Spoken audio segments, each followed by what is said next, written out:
Hello everyone. आप देख रहे हैं लीगली सॉर्टेड का हिंदू लॉ पर सीरीज। आज का हमारा टॉपिक है sources of Hindu law. Sources of Hindu law में बेसिकली टू सोर्सेज हैं, ancient sources and modern sources, जो कि हर सोर्सेज में होते हैं। तो हिंदू लॉ के एंशिएंट सोर्सेज क्या है? तो Shruti, Smriti, digest, commentaries and customs.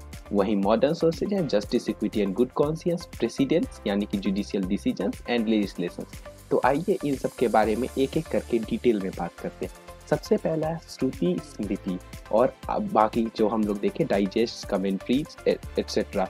Customs and uses को हम लोग अलग से देखेंगे। श्रुति क्या है? तो श्रुति का मतलब होता है जो सुना गया, व्हाट वाज हर्ड। श्रुति कहाँ पाया जाता है? तो फोर वेदास। फोर वेदास क्या है? ऋग्वेद, यजुर्वेद, सामवेद, अथर्ववेद। सिक्स वेदांगज। सिक्स वेदांगज क्या है? तो छंद, व्याकरण, निरुक्त, ज्योतिष, कल्प और शिक्षा।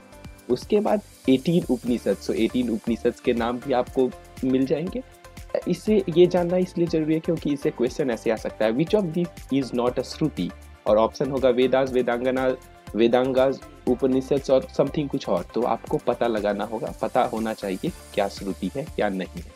नेक्स्ट है स्मृति। स्मृति मतलब होता है जो याद रखा गया, कि जो हमने सुना फिर उसमें जो याद रखा गया, फिर मैंने जो पास ऑन किया। तो उसका बेस्ट एग्जाम्पल है मनुस्मृति। उसके बाद पुराणास। पुराणास भी स्मृति की तरह ही कोड्स है, लेकिन पुराणास क्या है? पुराणास में लॉ का इलस्ट्रेशन होता था।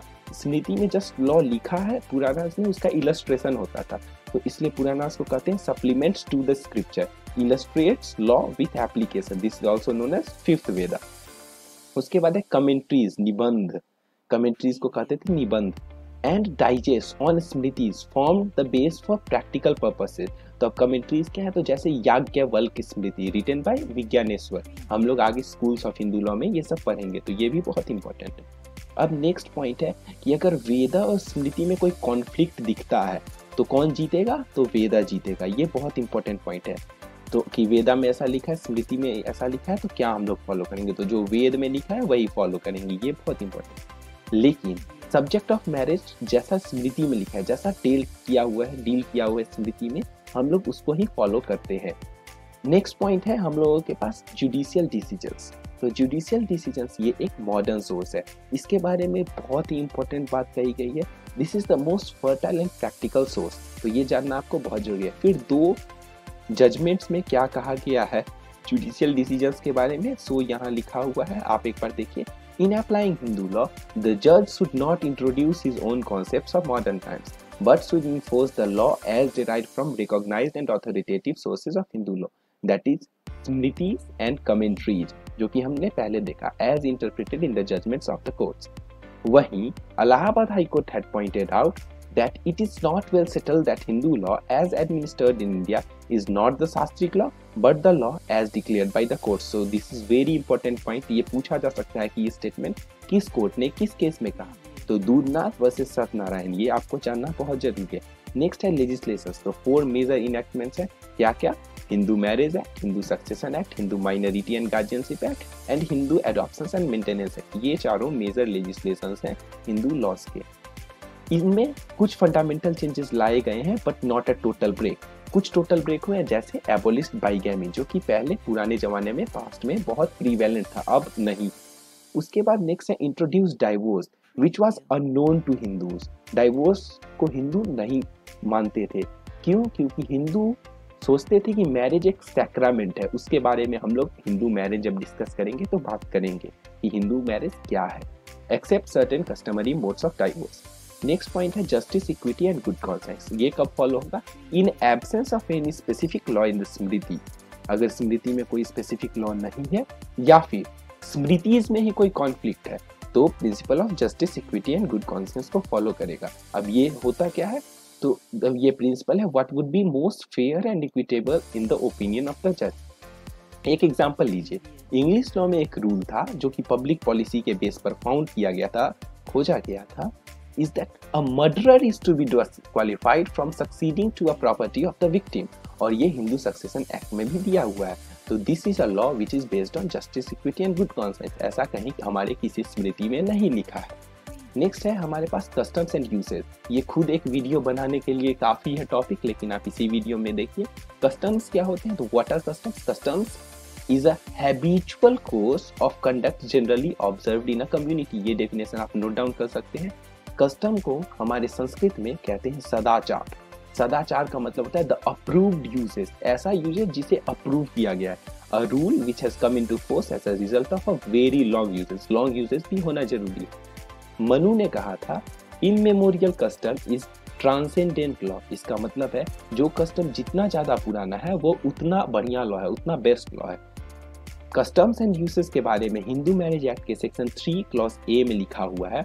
आप इसको देखिए तो इसमें क्या लिखा हुआ है, जो सेम बात लिखे, रूल कंटिन्यूअस होना चाहिए, लॉन्ग टाइम होने के लिए होना चाहिए, adopted first in local area. ये बहुत इंपॉर्टेंट पॉइंट है। देखिए local area, tribe, community, group और फैमिली, इससे 3 टाइप के कस्टम भी बनते हैं, हम लोग देखेंगे आगे। कास्ट, कम्युनिटी हम लोग सब देखेंगे, इन सब में कस्टम होना चाहिए। पंजाब कस्टमरी लॉ, इसके बारे में भी हम लोग जब स्कूल्स ऑफ हिंदू लॉ पढ़ेंगे तो देखेंगे ये क्या है। अब इसके बारे में मैंने आपको बताया तो 3 क्या क्या है, local customs, class customs and family customs. आप यहाँ देखिए लोकल एरिया और ट्राइब में जो है लोकल कस्टम, कम्युनिटी और ग्रुप में है क्लास कस्टम, फैमिली में जो है फैमिली कस्टम्स। तो these are the 3 types of customs. अगर कोई पूछे तो आप जान लीजिए। उसके बाद ये बहुत ही मेजर पॉइंट है, इसको स्टार, अगर आपको प्रॉब्लम हो तो वीडियो को पॉज करके इसको नोट डाउन कर लीजिए। Requirement for a custom to be valid, it must be ancient, it must be of certain and uniform, it must be reasonable, it must be continuous, it must not be opposed to public policy and it must not be opposed to any law। तो ये बहुत important 6 points है, इसको बहुत अच्छे से याद कर लीजिए। नेक्स्ट है a custom can not be enlarge by parity of reasoning. इसका मतलब ये है कि कस्टम को यूसेज के साथ दिखाना बहुत जरूरी है, क्योंकि because it comes from usage. ऐसा नहीं है कि उसका ये बहुत अच्छा रीजनिंग है तो हम लोग कहेंगे ये एक कस्टम वैलिड है। ये कोर्ट ऑफ लॉ में नहीं एक्सेप्टेबल, ये एक्सेप्टेबल ग्राउंड नहीं होगा कोर्ट ऑफ लॉ में। It also must be established in the court, court में क्या, bye means of clear and reliable evidence. तो ये बहुत इंपॉर्टेंट पॉइंट है। अब ये बहुत इंपॉर्टेंट पॉइंट है, इससे बहुत सारे क्वेश्चन आ सकते हैं, एप्लीकेशन बेस्ड क्वेश्चन। देखिए ध्यान दीजिए, a person will be govern by custom if he is able to establish a custom applicable to him even though such a custom is in derogation to Hindu law. ये बहुत important point है। आपको कोई application based question आएगा कि ए एक हिंदू है, वो हिंदू लॉ का ऐसे वायलेट कर रहा है, ऐसा कस्टम है, तो क्या होगा, ये वेरी वेरी इंपॉर्टेंट। इसको आप डबल स्टार, ट्रिपल स्टार, जितने स्टार लगाना है लगा लीजिए, ये very important. Now finally, although the codified Hindu law overrides all rules and customs of Hindu law, yet such has been the impact of custom that in certain areas custom has been expressly saved। जैसा कि ये example आपको अभी अभी दिया गया। उसके बाद thus in matters of prohibitions on marriage on the ground of blood relationship or affinity, ceremonies of marriage, divorce, customs are allowed to override the statutory law। ये कहाँ कहाँ दिया हुआ है तो आप देखिएगा, section 5 clause 4 and 5, section 7, section 29 clause 2 of Hindu marriage act 1955। और उसके बाद it has been an established rule of Hindu law that custom override sacred और शास्त्रिक लॉ। ये बहुत इंपॉर्टेंट पॉइंट है। इससे हमारी फिर वही मनु की बात आती है कि immemorial custom is a transcendent law. तो आज के लिए इतना ही। बने रहिए हमारे साथ, हमारे और लिंक्स को ज्वाइन कीजिए, हमारे और चैनल्स को ज्वाइन कीजिए। इस वीडियो का PDF आपको हमेशा की तरह हमारे टेलीग्राम ग्रुप पे मिल जाएगा। आज के लिए बस इतना ही, धन्यवाद।